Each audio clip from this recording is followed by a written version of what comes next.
Outside it's raining like crazy, cafe dark and almost empty.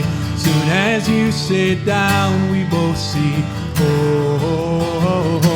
a moment of truth. From the first words that are spoken, something magically unfolding, exposed and completely open. A moment of truth. Clearly this night is containing something that defies explaining. Both can feel life's about to change it. A moment of truth.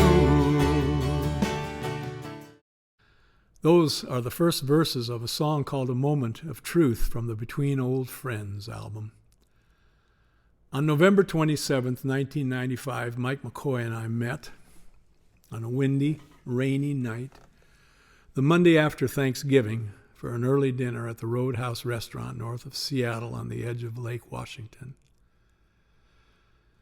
On November 30th, 2020, we met again, this time virtually, on what was the Monday after Thanksgiving for an early dinner for the 26th consecutive year to remember that first night and to celebrate the 9,125 days that followed and the fact that a moment of truth became a doorway to grace.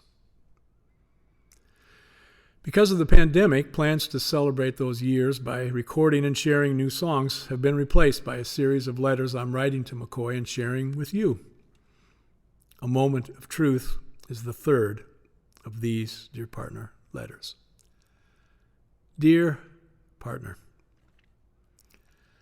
for the past 26 years, we've gotten together for a meal the Monday after Thanksgiving. And while this year our time together began, as it often does, by talking about the year that was and wondering about the one that awaits, the reason for the annual gatherings is to be reminded, and so to never forget, the life-changing wonder of a moment of truth, the significance of bearing witness to each other's lives, the importance of faith, and the transformational power of love. We'd been friends for more than 30 years when you called that stormy afternoon in 1995. In the previous months, you had been the best man at my wedding. And a number of weeks later, we did a concert where we celebrated 3 decades of singing together. A few years earlier, I'd helped you build your house. There was no reason to expect whole new levels of friendship and kinship were awaiting to be discovered when that phone rang. I need to see you, you said. When? I asked. Now, you replied. A few hours later, we were at a table at the restaurant, the section empty except for us.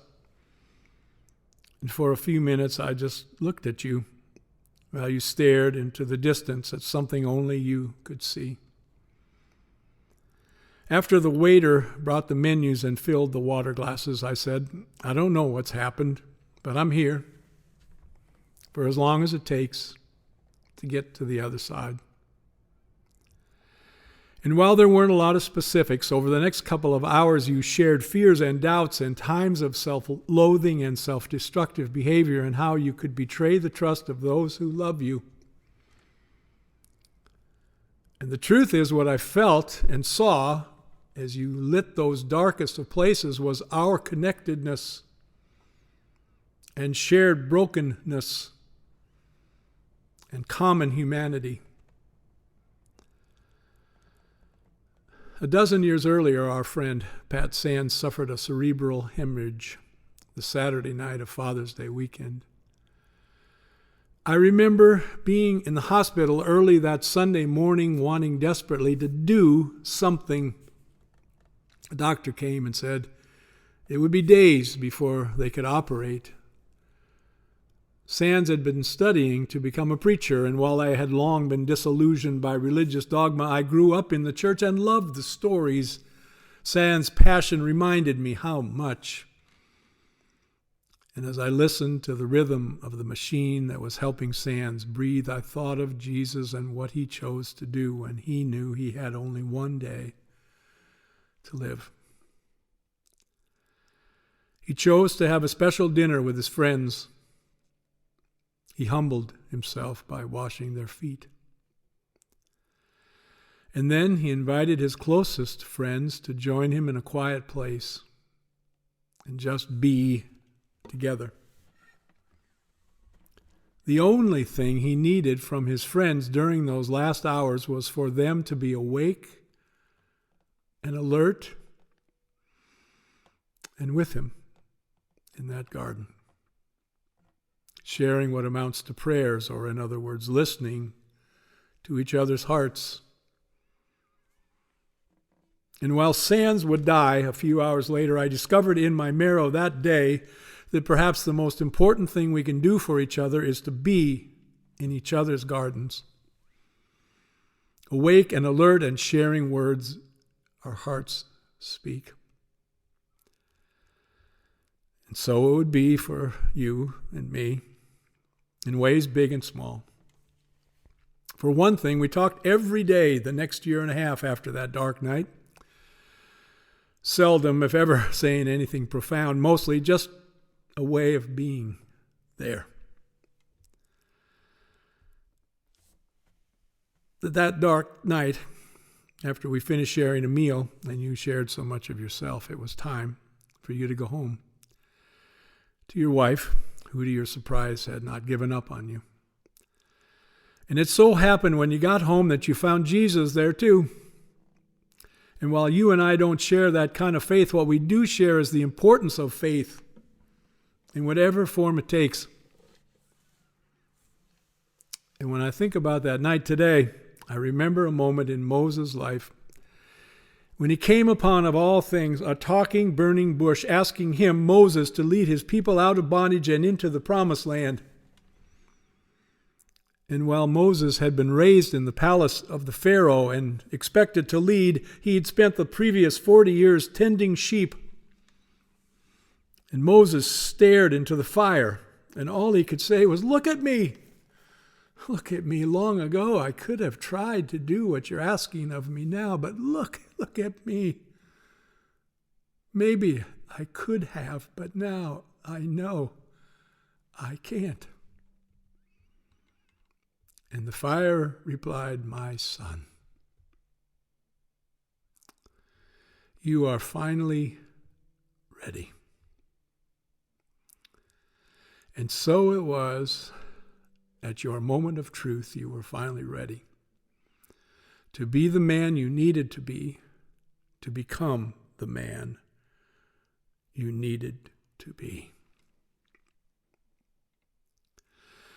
The life-changing wonder of a moment of truth, the significance of bearing witness to each other's lives, the importance of faith, the transformational power of love. What a night.